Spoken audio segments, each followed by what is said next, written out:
I wouldn't actually wear these. These are actually kind of a dress boot. It's got some ankle support. It looks good when you're in the city. You know, you can glass shine them all up. It's a dress boot is what it is. This is, if you want to be punk and you want to still be a wog and be downtown and hardcore, you get yourself a nice pair of clean combat pants, you blouse them, you mirror shine these boots, and people look at you like you're a god because it's like, holy cow, look how shiny his boots are. They judge you by your footwear. These boots here are shit kicked, but a lot of punks like to go with that same thing because it has that very clean paramilitary look to it. I am downtown, I am here. And that's what the punk movement and the gothic movement was all about. It's about care of the feet. It's about meticulous care, although on an alternative path. These ones here, I guess they call them a 3/4 cut or whatever, or a hiking boot. I mean, you know the kind of boot I'm talking about here. You can see it. The high top version of this boot is this boot here, which is, these are the Go Devil Danners. These were designed for the Rangers in Fort Lewis. Okay, now this is all leather, Gore-Tex, waterproof right the way down. You can stand, and this is a fact, you can stand in these boots up to your ankles and be standing there for so long that ice freezes around the boot. Okay, so your boot is frozen in a puddle and your feet will still not get cold, provided you are wearing the proper kind of sock system. These boots are incredible boots. Danner charges a lot of money for them. In my opinion, between Danner and Matterhorn, they are at the top of the game for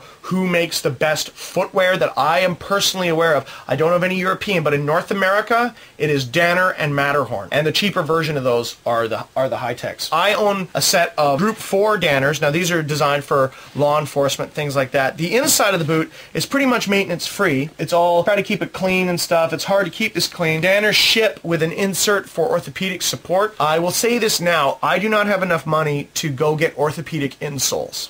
And Danner knows the importance of insoles so much that they include an extra support insole with their shoe. I would think it would be pretty obvious then that if you could afford to get orthopedic insoles for your feet, even if you don't have foot problems, go get them. An ounce of prevention is worth a ton of cure. So I will assume now, because again, I'm not made of money and I can only do so much. I've got a lot of high-speed gear to show you guys, but I just haven't been able to afford to go get orthopedic insoles. But imagine if you did that I had a set of orthopedic insoles here. If you're kidding up perfectly out here, okay, you want to get yourself a set of these kind of shoes with an orthopedic insole. It goes inside the shoe, and then you take your insole with you when you're boot shopping. Try it on with the insole, because buy the insole first, then the boots. I didn't know that until later, okay? I got these boots as a gift, and that's why I didn't do it. But you should get the insole first, then get the boots if you can afford it. Okay, get whatever you need right now, whatever you're wearing on your feet right now, that's fine. Get orthopedic insoles. You can wear them with your current shoes, and then when you can, as soon as you can switch over, get yourself a set of like 3/4 top hiking boots. If you don't like the Danner design, look at the capabilities, find another company that meets that same criteria for you. Okay, but I would definitely recommend that the criteria that these boots have, what they do, make sure your footwear does it. Why did I go with this over the full size? This one here is breathable. It's got fabric on the sides. This one here is leather. As you can see, the leather one wears pretty good. I mean, these boots here have been through hell. There's some wear on the insoles, stuff like that. So the boot wears pretty good. This one here, I went with purposely flat soles because it eliminates tracks when you're walking through the bush. If you have flat soles on your foot, it's very hard to leave more of an imprint because people can follow you, judge by your boot print where your boots were made, and chances are where you're going. People judge you by your footwear, remember that. So with a flat sole, you lose some traction. Actually, well, you lose all traction, and it's difficult because if you don't wear your boots correctly, you will lose your footing. But if you have your boots laced on properly and tightly, you can feel the earth through your boot without having the traction in there. Now, that's purely a personal standard, okay? That's not saying everyone should do that. Like my buddy here, this is your classic combat traction here, grips the sole.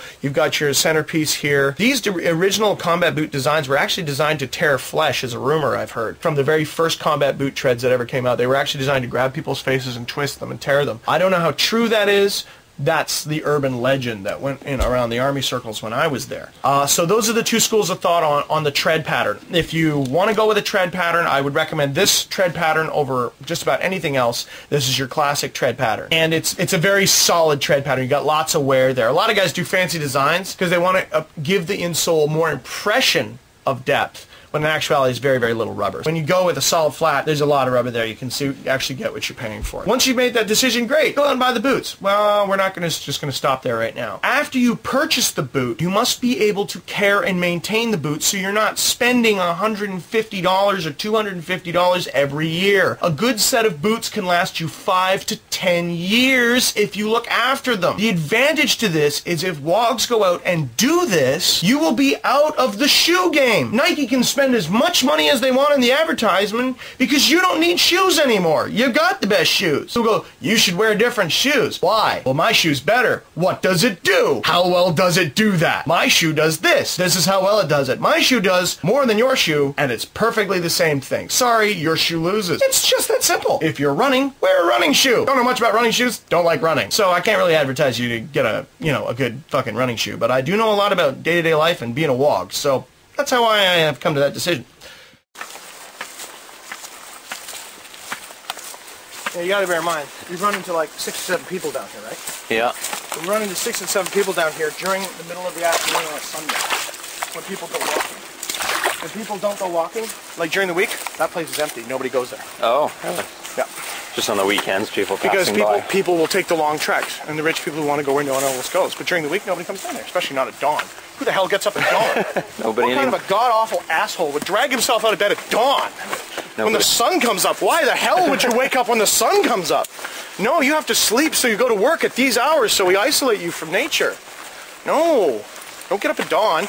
You've only slept for an hour, even though when you wake up at dawn, you have more energy throughout the day. Tests have shown emphatically all over the fucking world. That's how people can survive on like 44 hours of sleep a week, which is what I survive on. People go, how do you do all this, Sean? I sleep 44 hours a week.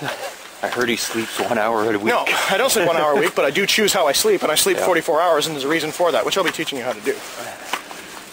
And you can accomplish fucking anything. The power of will. I certainly would like to sleep less. Oh, 44 hours, that's all you need, but you have to... The trick to sleeping less is mastering what you do in your waking time. Yeah. You have a certain amount of energy. It's a total fitness solution, right? People go, be in shape, buy my product. I'm going to teach you how to be in shape without buying any product. I'm going to show you how to exercise, eat right, do everything for free. Why? Because nobody fucking knows. And I do. So, that's what we're doing. You don't like it? I'll give you your fucking money back. So you say you gotta know why the world goes around, and you can't find the truth in the things you found, and you're scared shitless cause evil abounds. Come join us.